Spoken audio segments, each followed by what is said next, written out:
صلی اللہ علیہ وسلم۔ لیکن تجھے پتہ نہیں کہ یہ کسی ماں کا بیٹا ہے، پتہ نہیں کسی بیوی کا شوہر ہے۔ ایک ہمارے دوست ہیں، بزرگ ہیں، ان کا داماد فوت ہو گیا، نشہ کرتا تھا، تو میں تعزیت کرنے ان کے گھر پہنچا تو کھڑے ہو گئے ہاتھ باندھ کے، کہنے لگے حضرت صاحب باقی ساریاں گلاں چھڑ دیو، صرف نشے تے تقریر کریا کرو۔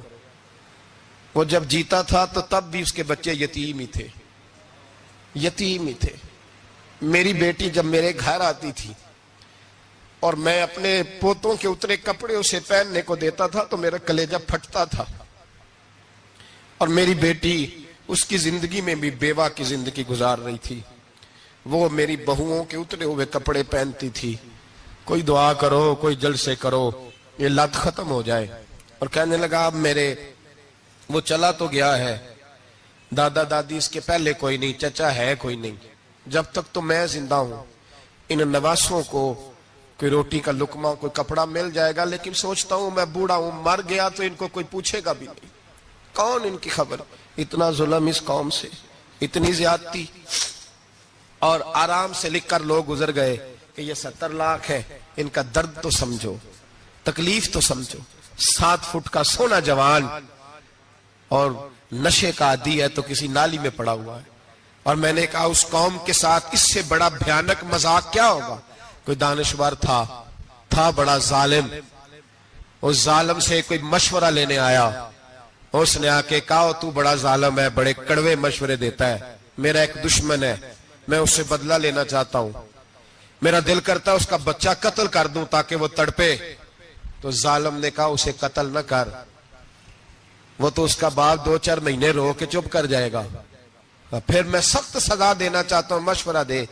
تو اس نے کہا اس کے بچے کو نشے پہ لگا دے، جس کا بچہ نشہ کرے گا وہ باپ روز مرے گا، روز جیے گا، وہ ماں روز مرے جیے گی، نشے پہ لگا دے۔ اس قوم کے ساتھ سب سے بڑا ظلم یہ ہوا کہ ملت کا جوان نشے پہ لگ گیا، ڈرگز پہ لگ گیا، اتنے تباہ حالات ہوئے کہ جوان چڑھتی جوانیاں، اماں نے کتاب دے کے بھیجا تھا، اور کالج سے واپس آئے تو نشے کے ٹیکے ہاتھوں میں پکڑے ہوئے، ٹیکے۔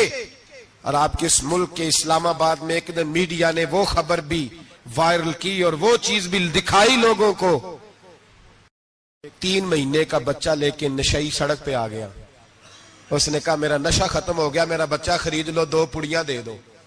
تو وہاں بیبیاں جو سن رہی تھیں وہ بھی چیخے مار کے رو رہی تھیں۔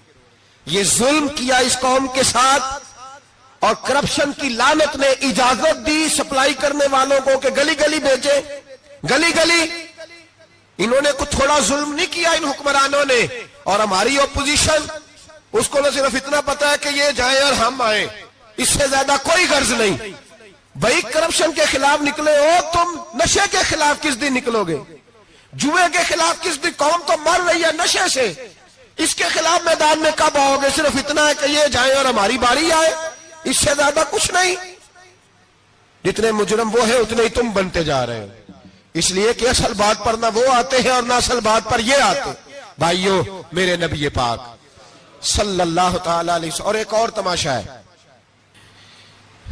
یہ میرے پہ اللہ کا یہ احسان رہا، اس لیے نہیں کہ میں پرہیزگار آدمی ہوں، نیک ہوں، اس لیے نہیں، ویسے ہی اللہ بعض اوقات اسباب بناتا ہے، سبب بناتا ہے۔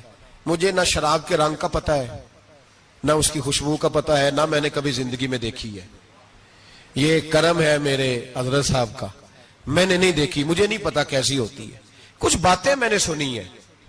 ایک محفل میں بیٹھا تھا مجلس میں، تو ایک شخص نے کہا کھانسی نہیں جاتی بچے کی، دوسرا اس کو مشورہ دے رہا ہے، کھانسی نہیں جاتی، بڑی دوائی دیسی بھی فلاں بھی بڑی کھائی، مشورہ دیا اس کو کہ تو اس طرح کر، اس کو نا شراب کے 2-4 چمچے پلاؤ، کہتے ہیں جی اس کو نا یہ پلاؤ تو صحیح ہو جائے گی۔ تو میں نے پلٹ کے اس کی طرف دیکھا، میں نے کہا کوئی عقل کر، کیا مشورہ کرنا؟ مولانا میرا تجربہ ہے۔ میں نے کہا تیرا تجربہ افضل ہے یا رسول اللہ کا فرمان زیادہ افضل ہے؟ تیرا تجربہ افضل ہے۔ حضرت ام سلمہ رضی اللہ تعالیٰ عنہ کہتی ہے میں نے عرض کی یا رسول اللہ صلی اللہ علیہ وسلم میری بچی بڑی بیمار ہے، تو مجھے کسی نے کہا ہے یہ تھوڑی سی نشے والی چیز ہے، یہ بنا کے تیار کر کے دو، صحیح ہو جائے گی۔ بیمار ہے بچی تو یہ نشے والی چیز ہے، اس کو تیار کر کے دو، تھوڑا نشہ ہے۔ اگرچہ بعض، میں نے شروع میں کہا، بعض لوگ مریض کو، سخت مریض کو ایسی ادویات جو مجبوری بن جائے اس کی گنجائش اور اجازت دیتے ہیں۔ محتاط علماء تو اس میں بھی بہت ساری چیزیں پہلے بیان کرتے ہیں، لیکن اس نے کہا جی میرا نشہ دینا ہے شفا کے لیے۔ حضرت ام سلمہ کہتی ہے میرے نبی پاک نے میری طرف دیکھا، میری طرف، تو میں نے کہا یا رسول اللہ آپ کیا فرمانا چاہ رہے ہیں؟ تو نبی پاک نے فرمایا ام سلمہ کبھی ناپاک چیز میں بھی شفا ہوئی ہے، کبھی ناپاک چیز میں بھی، کبھی شراب اور خمر میں بھی شفا ہو سکتی ہے۔ شفا رب کریم نے رکھی ہے پر شہد کے اندر رکھی ہوئی ہے، شفا اللہ نے رکھی ہے قرآن مجید میں رکھی ہوئی ہے، تو اس میں بھی کبھی یہ حضور نے بیان کیا ہے کہ اس کے اندر شفا ہو سکتی، تو امت کتنی دلیری کرتی ہے جو یہ مشورے دیتی ہے کہ اس کے اندر نشہ ہے، شراب ہے، تو کھانسی چلی جائے گی تو فلانی بیماری چلی جائے گی۔ نہ آؤ ان چیزوں پہ، نہ اپنے ایمان کو خرابی دو، اور نہ ایسی باتیں کرو جس سے کہ ڈائریکٹ رسول اللہ صلی اللہ علیہ وسلم کے واضح ارشادات کی مخالفت ہو۔ میرے نبی پاک صلی اللہ علیہ وسلم نے فرمایا، اور پھر کچھ لوگ کہتے ہیں تھوڑی پی ہے جی۔ اب تو میں تجزیے میں پڑھ رہا تھا کہ ایسی شراب ایجاد ہو گئی ہے، لوگ شراب پیتے ہیں اور وہ مست بھی رہتے ہیں، کار بھی چلاتے رہتے ہیں، کہتے ہیں جی نہیں ہمارا ذہن معاف نہیں ہوا تو یہ والی صحیح ہے، نشہ نہیں لاتی۔ میرے نبی پاک صلی اللہ علیہ وسلم نے فرمایا جس چیز کی تھوڑی مقدار، زیادہ مقدار حرام ہے اس چیز کی تھوڑی مقدار بھی حرام ہے، جس کی زیادہ مقدار حرام ہے اس کی تھوڑی بھی۔ تو خمر اور شراب اگر فل پینا جائز نہیں تو تھوڑی پینا بھی جائز، یہ حرام ہے اور حرام تھی اور قیامت تک حرام ہی رہے گی۔ میرے نبی پاک صلی اللہ علیہ وسلم نے منع کیا اور حضور نے اظہار ناپسندیدگی فرمایا، فرمایا 40 دن تو عبادت ہی قبول نہیں ہوتی شراب پینے والوں جب تک سچی توبہ نہ کرے۔ ایک دن صحابہ بیٹھے تھے سارے، حضرت ابوبکر صدیق بھی تھے، فاروق اعظم بھی تھے، عثمان غنی بھی تھے، ڈھیر ساری تعداد تھی صحابہ کی، سارے تشریف فرما تھے۔ حضرت عبداللہ ابن عمر رضی اللہ تعالیٰ عنہ حدیث کے راوی ہیں اور مستدرک للحاکم کے اندر، ابن حبان کے اندر یہ روایت موجود ہے۔ فرماتے صحابہ نہ بات کر رہے تھے، اور بات یہ کر رہے تھے کہ یار لوگوں کو گناہوں سے کیسے روکا جائے،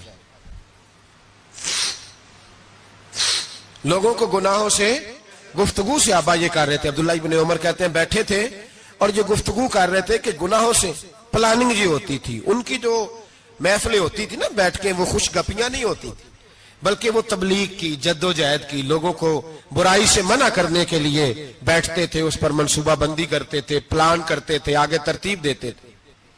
گفتگو ہو رہی تھی تو اب آپس میں بات ہونے لگی کہ کون سا گناہ زیادہ برا ہے جس پر سب سے پہلے کام کیا جائے۔ تو دور ایک صحابی بیٹھے تھے، ان کا نام تھا عبداللہ ابن عمر، ایک عبداللہ بن عمر ہے اور ایک عبداللہ ابن عمر ہے۔ حضرت عبداللہ ابن عمر دور بیٹھے تھے، بڑے سمجھدار سیانے باریک بین آدمی تھے۔ تو حضرت عمر فاروق اپنے بیٹے سے کہنے لگے جا عبداللہ ابن عمر سے پوچھ کے آ کہ سب سے سخت گناہ کون سا ہے۔ توجہ ہے میرے بھائیوں، ادھر دیکھیے گا میری جانب، پوچھ کے آ کہ سخت گناہ کون سا ہے۔ عبداللہ بن عمر رضی اللہ تعالیٰ عنہ کی خدمت میں جب عبداللہ ابن عمر گئے تو جا کے کہنے لگے کہ صحابہ پوچھتے ہیں کہ آپ نے زیادہ وقت گزارا ہے نبی رحمت صلی اللہ علیہ وسلم کے پاس، تو بتلائیے برا گناہ کون سا ہے، سب سے سخت گناہ، تاکہ سب سے پہلے اس پر پابندی لگائی جائے، اس پر محنت کی جائے۔ تو حضرت عبداللہ ابن عمر کہنے لگے صحابہ کو جا کے بتا دو کہ سب سے برا گناہ شراب پینا ہے، سب سے برا گناہ، اور یہ ام الخبائث ہے، برائیوں کی جڑ ہے، گناہوں کی ماں ہے، یہ بنیاد ہے، باقی گناہ اسی سے شروع ہوتے ہیں۔ کہتے ہیں میں نے آ کے بتایا تو حضرت ابوبکر صدیق رضی اللہ تعالیٰ عنہ اور سیدنا فاروق اعظم کہنے لگے خود جاتے ہیں، ان کے پاس خود جاتے ہیں، چونکہ ہم نے بات سننی ہے ہم خود جاتے ہیں اور ان سے جا کر کے سوال کرتے ہیں کہ اگر آپ کو اس تفصیل کا پتہ ہے نا تو اس کے پیچھے بھی کوئی تفصیل ہوگی جو میرے نبی پاک نے بیان کی ہوگی صلی اللہ تعالی علیہ وسلم، اس تفصیل کا بھی آپ کو پتہ ہوگا جو نبی پاک نے بیان کی ہوگی، اس بات کے پیچھے جو بیک گراؤنڈ ہے، جو پس منظر ہے۔ فرماتے ہیں کہ ہم اٹھے، عبداللہ ابن عمر کے پاس گئے، ان سے جا کے پوچھا کہ جناب آپ نے یہ تو فرمایا ہے شراب ام الخبائث ہے، تو اس کے پیچھے پس منظر کیا ہے؟ تو عبداللہ ابن عمر کہنے لگے یہ میں نے اپنے پاس سے نہیں کہا، یہ میں نے نبی پاک سے سنا ہوا ہے۔ حضور سید عالم صلی اللہ علیہ وسلم بیٹھے تھے تو حضور نے فرمایا شراب، یہ نشہ، یہ برائیوں کی ماں ہے۔ اور پھر حضور نے ایک مثال بیان فرمائی، نبی رحمت علیہ السلام نے فرمایا بنی اسرائیل کا ایک واقعہ ہے، ایک خوبصورت جوان تھا، تو ایک عورت کا دل آ گیا اس پر۔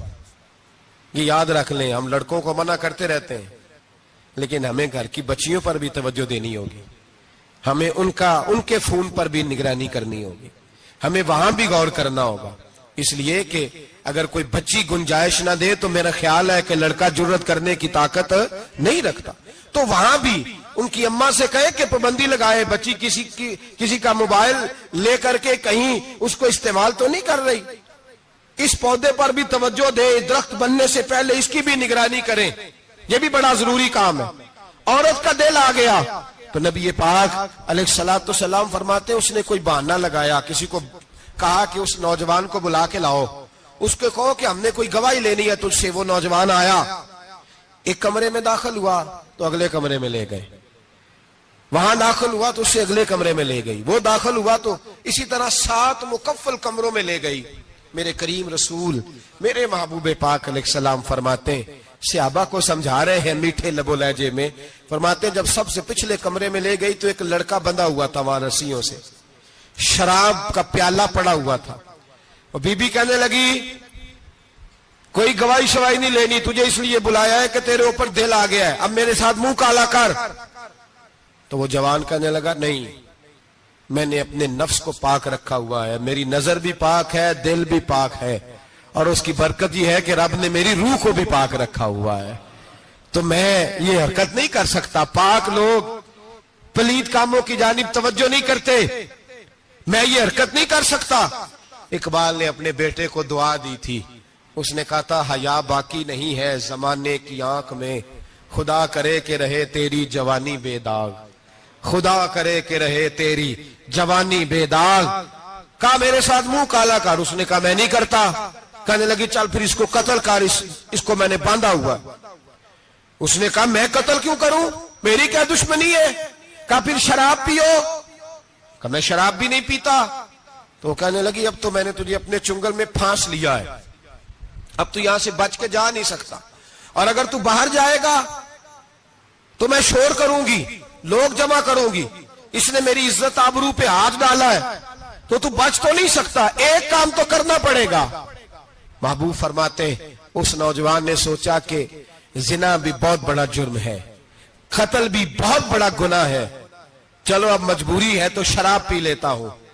لیکن وہ سمجھا نہ کہ شراب تو بنیاد ہے، اس نے ایک پیالہ جو پیا کہنے لگا ایک اور دے دو، دوسرا پیا تو کہنے لگا ایک اور دے دو، اب 3 پیالے 3 بوتلیں شراب جو پی چکا تو خماری چڑھ گئی۔ اب اس عورت کے قریب جانے لگا کہ میں تیرے ساتھ زنا کروں گا۔ اس نے کہا جب تک میں قریب نہیں آنے دوں گی جب تک تو اسے قتل نہ کرے۔ اس نے اسے قتل بھی کیا، زنا بھی کیا۔ تو محبوب فرمانے لگے یہ قتل اور زنا جو ہوا ہے تو یہ شراب کی وجہ سے ہوا ہے، گویا شراب وہ جرم ہے جو قتل بھی کرائے گی، جو زنا بھی کرائے گی۔ اور اگر آپ نشئی کو دیکھیں، اگر آپ شرابی کو دیکھیں تو کیا وہ ڈکیتیاں نہیں کرتا پھرتا، وہ چوریاں نہیں کرتا، وہ اپنی ہی ماں کا زیور نہیں بیچ آتا، وہ اپنی ہی بہن کا پڑا ہوا جہیز نہیں بیچ آتا، وہ اپنے ہی گھر میں ڈاکے نہیں ڈالتا، وہ اللہ کے گھر مسجد میں آ کر کے چوری نہیں کرتا۔ وہ صرف اس لیے کرتا ہے کہ یہ نشہ، یہ شراب، یہ ماں ہے گناہوں کی، یہ جڑ ہے۔ ملت کے لوگوں یاد رکھو، اس امت، اس پاکستان کے ساتھ جہاں بہت سارے ظلم ہوئے، وہاں بڑا ظلم یہ ہے کہ بہت بڑا طبقہ جوانوں کا نشے کا عادی ہے۔ وہ نشہ انہیں عشق مجازی اور عورتوں کے عشق کی جانب لا رہا ہے، وہ نشہ چوریاں کرا رہا ہے، قتل کرا رہا ہے، ڈکیتیاں کرا رہا ہے۔ بہت بڑے ظالموں نے بہت بڑے ہاؤس بنائے ہوئے ہیں جن کے اندر شراب فراہم کی جاتی ہے، نشہ دیا جاتا ہے۔ میں نے تو ایسے ایسے لفظ سنے کہ الیکشن کے دنوں میں ووٹ لینے کی خاطر سیاستدان انہیں نشہ فراہم کرتے ہیں، انہیں باندھ کے رکھتے ہیں، روز تمہیں پڑیا ملے گی، ووٹ ہمیں ڈالنا۔ اتنا ظلم، اتنی زیادتی، اتنا جبر، ایک انسان کے ساتھ کھیلنا۔ لوٹ آؤ، پکڑو ان کا دامن، اپنے گھروں کو بچاؤ، اپنے دوستوں کو بچاؤ۔ جاگو جاگو امت کے لوگوں، جاگو، میرے نبی پاک صلی اللہ علیہ وسلم کے کلمہ گو لوگوں کو بچاؤ۔ ان پر اگر سختی کرنی پڑتی ہے تو کرو، پیار کرنا پڑتا ہے تو کرو، محنت کرو، جدوجہد کرو۔